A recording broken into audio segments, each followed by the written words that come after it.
A Agricultura BR começa essa edição falando a respeito de mercado de soja e como que esse mercado de soja tem reagido a diversas disposições que estão ligadas ao mercado.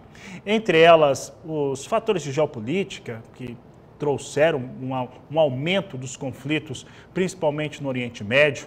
Também as chuvas que chegaram e têm as suas expectativas aqui no Brasil, como é que isso determina a semeadura no Brasil e como que essa situação também influencia o mercado internacional de soja, oferta e demanda, e o posicionamento, principalmente do maior demandador, China, que tem comprado muita soja dos Estados Unidos. Para falar a respeito deste tema, nós vamos conversar agora ao vivo com Matheus Pereira, da Pátria Agronegócios, que participa conosco ao vivo pela internet. Matheus, é uma semana diferente, uma semana que vem com vários fatores novos, entre eles relacionados à semeadura aqui no Brasil. Eu estava olhando o último boletim da Pátria na sexta-feira, ainda abaixo de 10%, apenas o Paraná com uma semeadura mais forte, né, passando de 30%, chegando a 36% da sua área de semeio. Mas como que esses fatores têm influenciado o mercado internacional e o fechamento do preço da soja? Falando a respeito de mercado, boa tarde, seja bem-vindo. Boa tarde, Fabiano. Boa tarde a todos que estão aqui nos escutando, nos assistindo. Prazer estar aqui contigo, meu amigo. E sendo bem objetivo, né?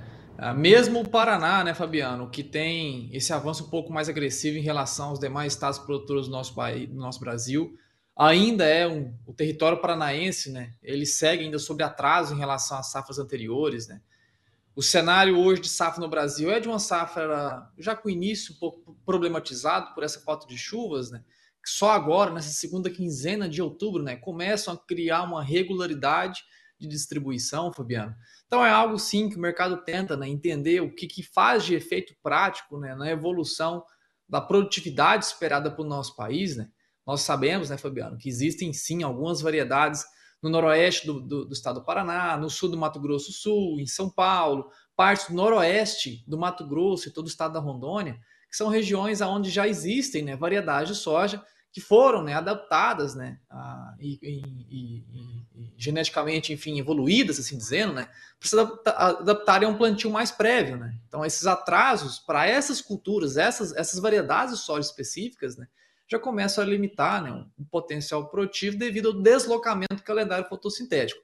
Só que a gente está falando ali algo em torno de 3 a 4% da safra nacional, enquanto que todo o restante do nosso país, né, ainda tem um cenário regular, assim dizendo, Fabiano. Matheus, e aí nós olhamos muito mais agora para a safra 24, 25 em relação a como que fica esse cenário de oferta e demanda. Os americanos, de uma maneira muito clara, pulam na frente, estão colhendo a sua safra. Os números de colheita e acompanhamento de lavouras mostram ser realmente uma boa lavoura. E não tem, então, problemas. Os americanos vêm com uma safra cheia. Aí nós temos a América do Sul com boas estimativas para o Brasil, para a Argentina e para o Paraguai também. Num cenário em que a expectativa vai se mantendo, mesmo com atraso para início de semeadura no Brasil e no Paraguai também tem um pouco de atraso, como que fica essa oferta imaginando um potencial tão alto como esse que a gente vê para essa safra para a comercialização brasileira? Os preços começam a ficar mais pressionados. Sim, Fabiano, algo de se observar, né, que muito se circula hoje no mercado brasileiro, é que uma safra, né, por si só aqui no país que seja cheia de soja no Brasil, ela pode gerar uma pressão, né, aos preços internacionais da soja. Só que a gente tem que ter muito cuidado, Fabiano. Assim como nós estamos alertando sobre essa possibilidade, né, o mercado como um todo já cria esse consenso, Fabiano, sobre a safra sul-americana de ser uma safra potencialmente regular. Não estou dizendo ideal, satisfatória, nem realmente catastrófica, né? Probleminhas sempre existirão, né, em dimensões quase continentais, como a América do Sul. Então é quase impossível, diria, é impossível termos condições regulares para toda a região produzida com soja aqui na América do Sul, Fabiano. Então, o mercado já criou esse consenso. Já começa esse ciclo aqui no Brasil 24, 25, na América do Sul como um todo, já com a expectativa que muita soja será colhida para o próximo ciclo safra. Do outro lado, né, Fabiano, a gente tem uma demanda, né, que também está crescendo em volume também, não proporcionalmente, mas em volumes também bem significantes, né? A China pode, em 2025, bater mais um recorde de importação, com quase 110 milhões de toneladas importadas pela gigante asiática em 2025.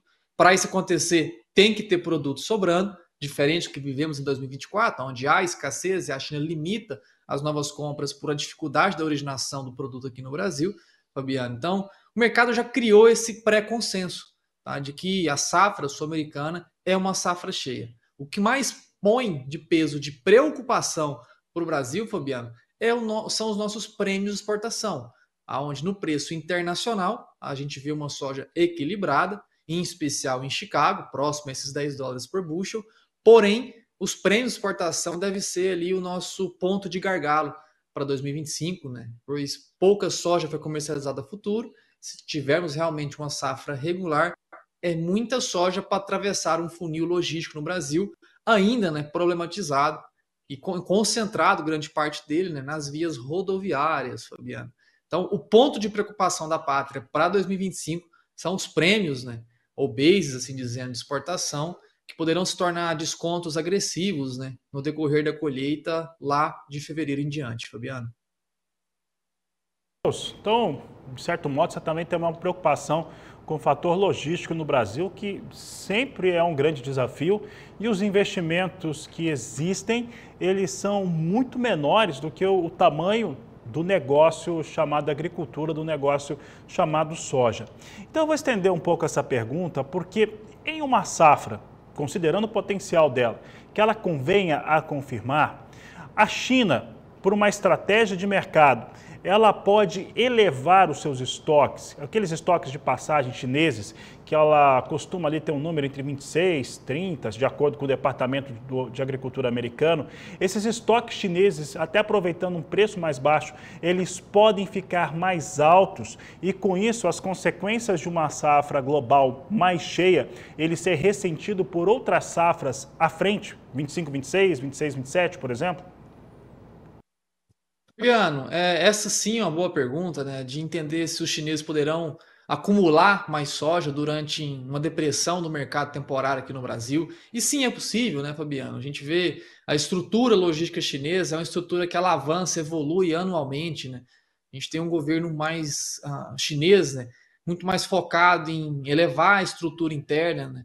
Realmente a gente tem essa dinamicidade, né, do mercado chinês, né, em se adequar e estocar mais produto enfim, uma eventualidade de sobras aqui no Brasil.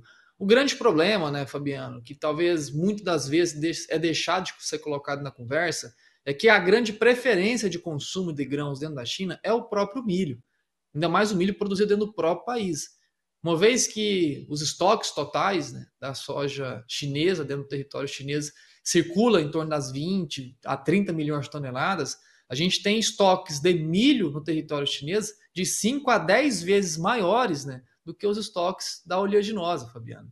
Então, apesar de parecer, né, que os chineses possuem sim uma grande capacidade de estoque, uma capacidade de investimentos em infraestrutura de estocagem, né, grande parte desses novos investimentos eles são realmente destinados, né, a armazenagem do próprio cereal, Fabiano.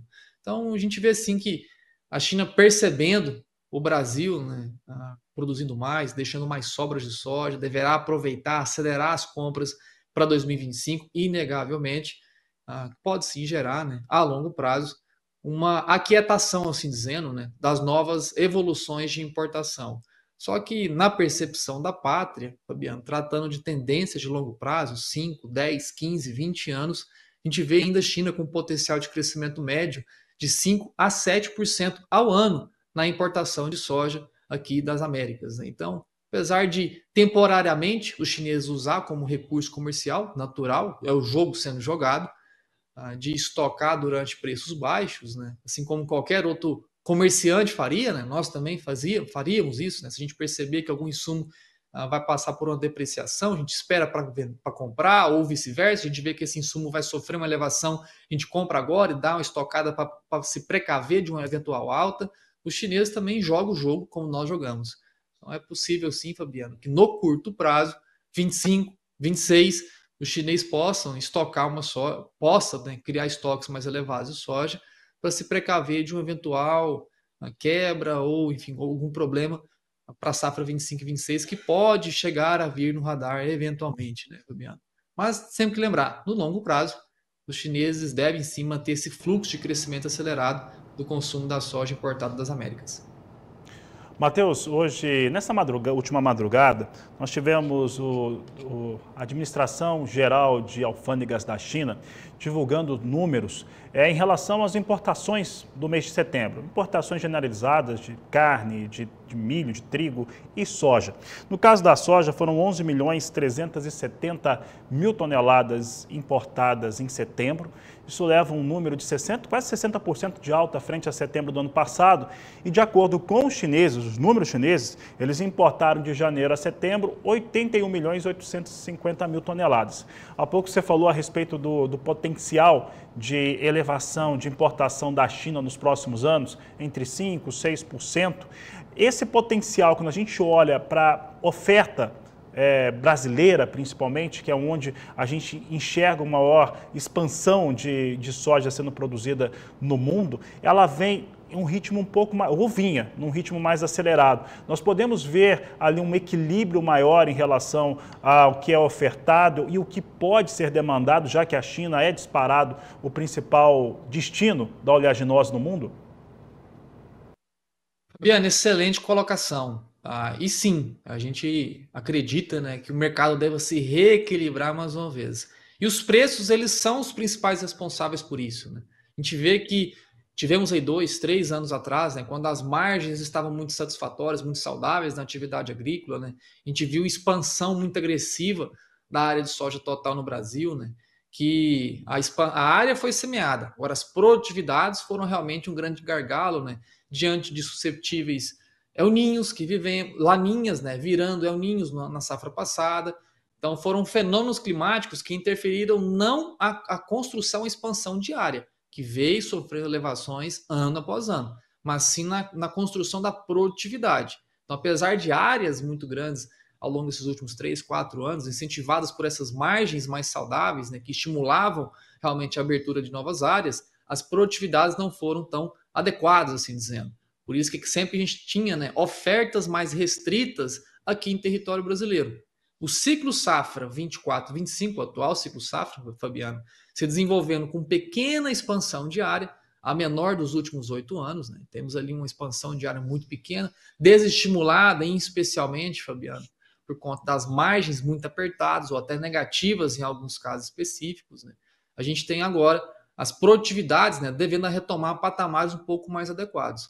Então, quando se trata de oferta total, Fabiano, a gente vê um salto para 2025, né, por produtividade, não por área, realmente um salto maior do que a demanda consegue engolir para o ano específico de 24 e 25.